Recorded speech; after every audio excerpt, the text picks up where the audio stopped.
আজ আমরা বড় পাষাণ, এত বয়ান, এত নসিহত, এত ওয়াজ, কিন্তু যুবকেরে বদলানো যায় শক্ত।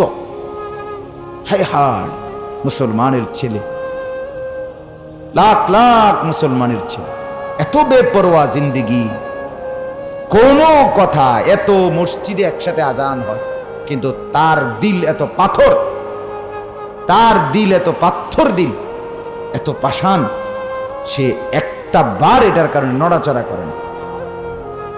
কি জিন্দেগি! বা এত অল্প বয়সে, মনে করেন আমি চিন্তা করি যেটা 16, 17, 18, 20 বছর ছেলেটার বয়স, তাহলে সে বালেগ হইল কখন? 14 বছর থেকে 15-র ভিতরে সাবালক হইছে। তাহলে মাত্র 5 বছরে এই পরিমাণ নাফরমানি করছে, যে নাফরমানের কারণে কলজা পাথর হয়ে গেছে। আজান আর কাজে আসে না তার, আল্লাহর কথা, বয়ান, নসিহত, কোনো কিছু তার দিলের মধ্যে কোনো প্রভাব।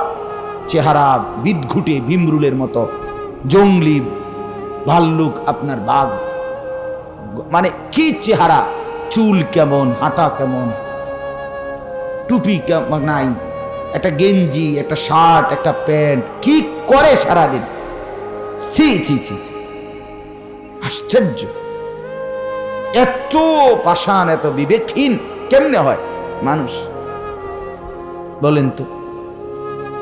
সারা দিনে এতবার আজান হইল, কিন্তু তার দিলে কোনো কি হলো না, পরিবর্তন।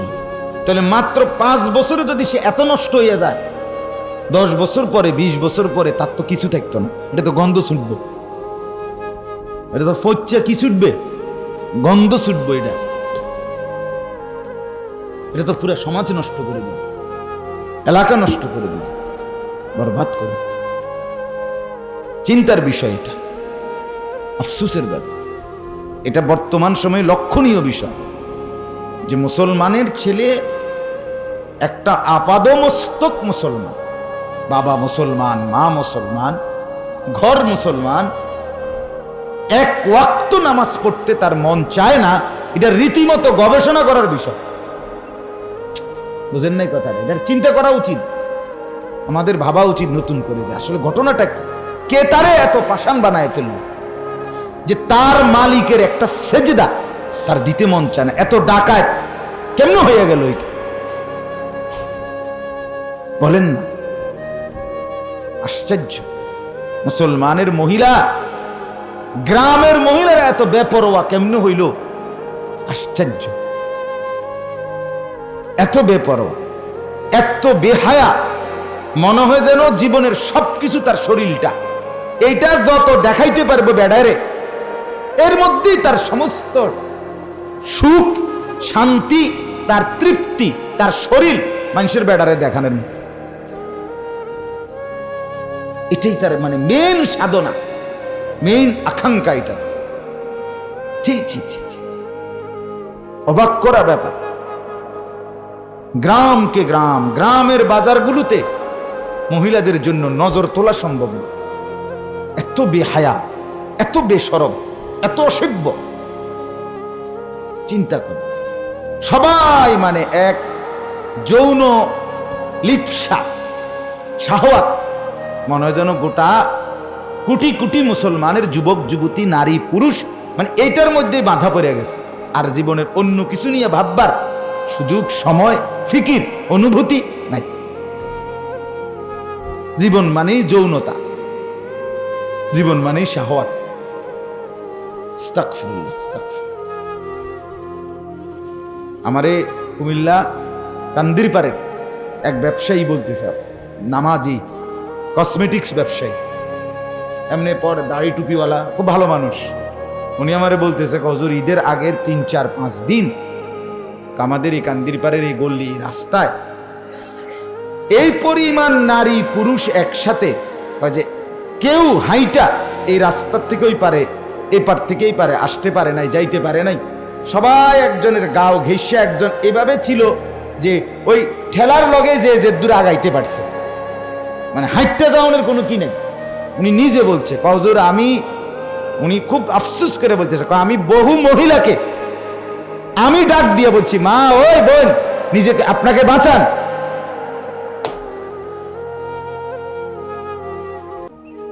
কিন্তু বেডির কোনো পরোয়া না, বেডিরে কে ঠেলা দেয়, কে ধাক্কা দেয়, হিডি হেবুড়ির দরকার। প্লাস্টিকের মাল বুঝেন, এটা লুডের মাল। সুবিধা কি? ছাইরেই তো দিছে বাজারে, এটা যার ইচ্ছা মনে করে ফুটবলের মতো লাথি দিব, অসুবিধা কি?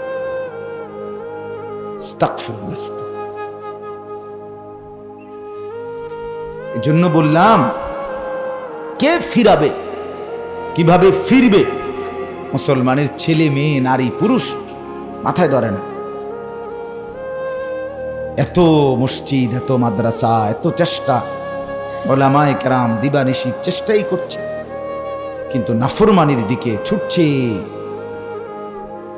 মুসলমানের নারী পুরুষ বন্যার স্রোতের মতো, বন্যার স্রোতের মতো। এই জন্য বললাম, মূল কথা এটাই। প্রথম যে কথাটা বলতেছিলাম যে দিলের মধ্যে নড়াচড়া হওয়া, ভাই, এটা হলো মূল মাকসাদ। যারা আমি এটা ভাবি, এজন্যই আমি ছোট বড় সব জায়গায় বলার ইচ্ছা পোষণ করি, চেষ্টা করি। আমি আজকে 17 বছর ওয়াজ মাহফিলের ময়দান, আল্লাহর দয়া, আলহামদুলিল্লাহ। তো বড় বড় মাহফিলে আমি বয়ান করি। এখন আমি যদি বেড়া শরীফ ভাই, তুমি আমার কিতের মধ্যে আইছো ওয়াজ করাইতাম, হ্যাঁ, না, এটা বলার কি নাই, সুযোগ নেই।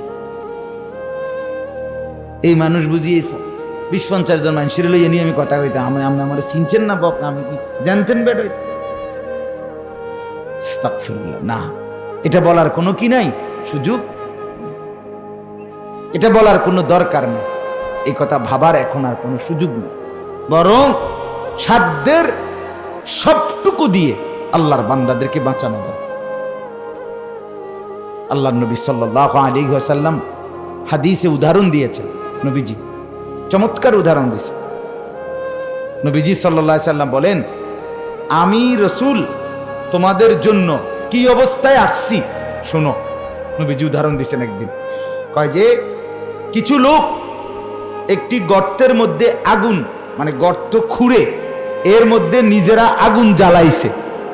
কি জ্বালাইছে?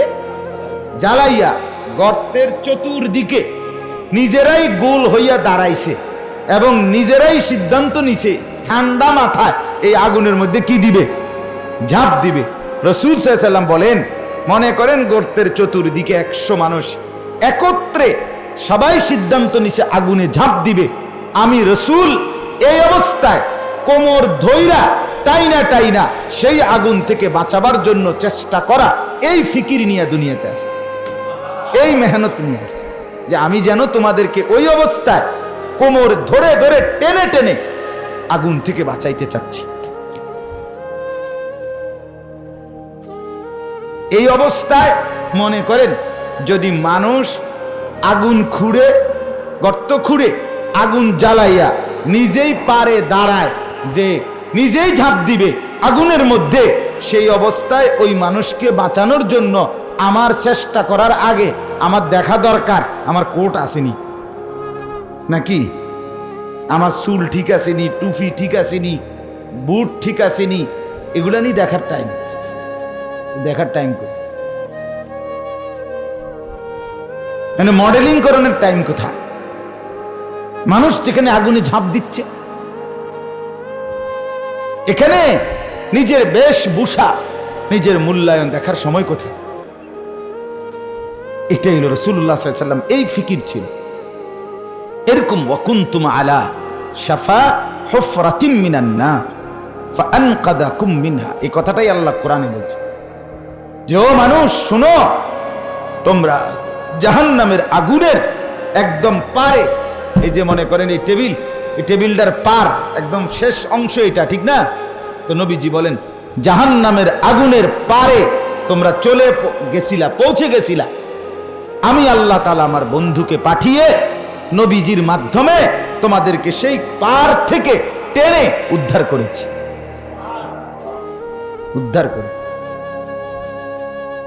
এই হালাত, কত সাহাবী কানছে, কত সময় আহা, যদি আমার বাপ ইমানের দাওয়াত পেতেন, যদি আমার দাদা ইমানের দাওয়াত পেতেন, পায় নাই। লিতুনদিরা কওমান মা উনদিরা আবাউহুম ফাহুম গাফিলুন।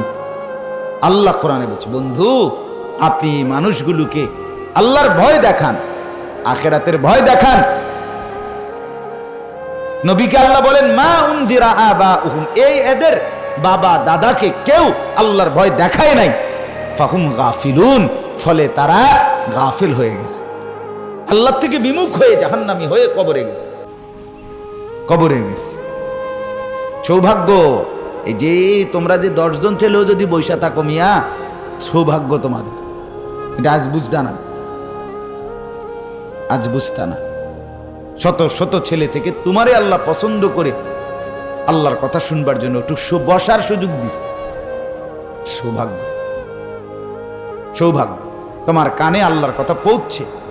হাজারো মুসলমানের ফ্যামিলিতে, বিত্তশালী উচ্চবিত্ত শহরে বন্দরে একেবারে হাই ফ্যামিলির হাজারো মুসলমানের ছেলে মেয়ে, যারা শুধু জানেই আমরা মুসলমান, এতটুকুই জানে, এই সমাজেই বর্তমান সময়ে তাদের কাছে আল্লাহর কথা, আখিরাতের কথা, ঈমান ইসলামের কোন কথা তাদের কানে পৌঁছে।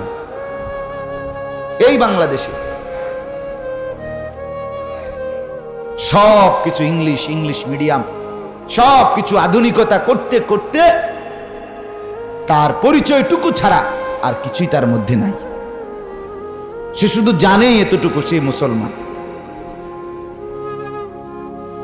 এজন্য আপনাদের কাছে অনুরোধ, ছোট বড় যেই কোনো মজলিস কদর করা, এবং প্রত্যেক মজলিসের মধ্যে দিলের মধ্যে এই অনুভূতি জাগান, ফিকির জাগান যে আমার অন্তরের হালাত কি, আমার দিলের হালাত কি, আমার অন্তরের অবস্থা কি। এটা আমাদের মধ্যে দরকার।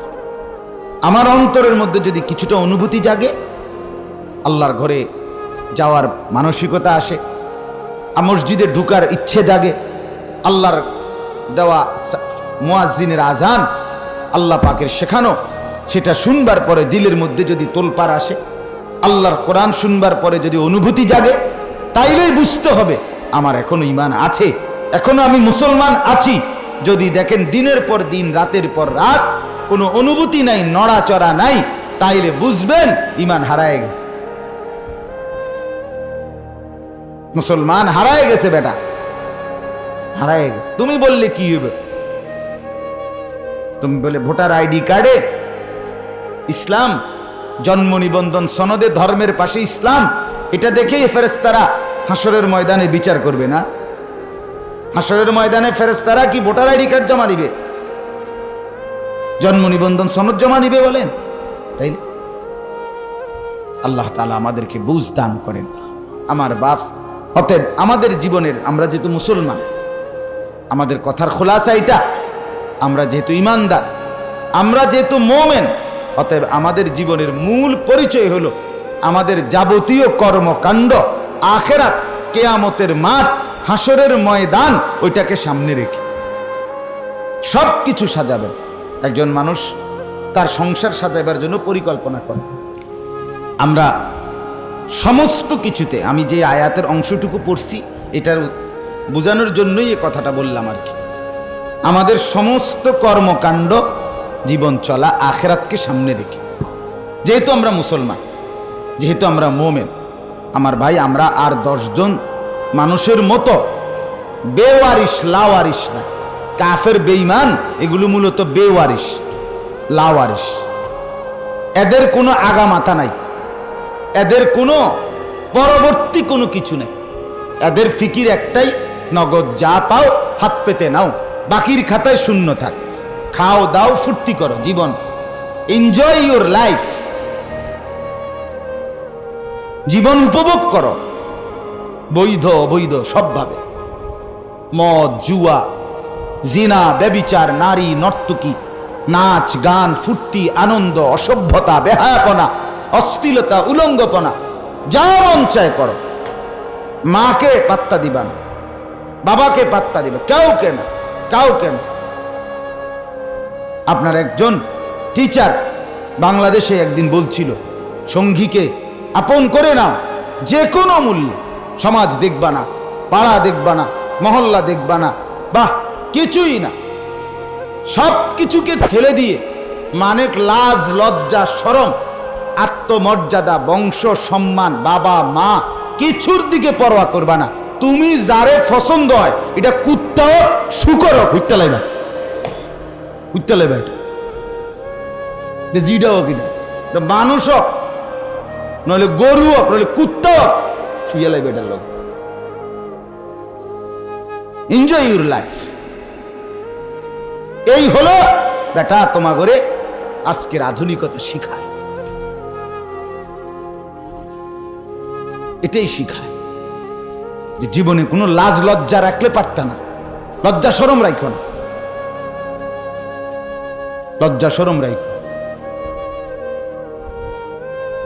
হাজারো মুসলমানের ছেলে মেয়েকে বরবাদ করে দিছে। লজ্জা শরমের কোনো বালাই নাই। আমাদের এই কওমি মাদ্রাসাগুলো, এই ছোট ছোট মাদ্রাসাগুলো জমিনে যদি না থাকতো, বিশ্বাস করেন না, এতদিনে ইসলাম, এতদিনে আমাদের মধ্যে সমাজের মধ্যে অসভ্যতার নোংরামি হাজার গুণ লক্ষ গুণ বেড়ে যেত। এটাই সত্য। এই কারণে এই মাদ্রাসাগুলো ছোট ছোট জায়গায় জায়গায়, পাড়ায় পাড়ায়, মহল্লায় মহল্লায়, এগুলো আল্লাহর রহমত।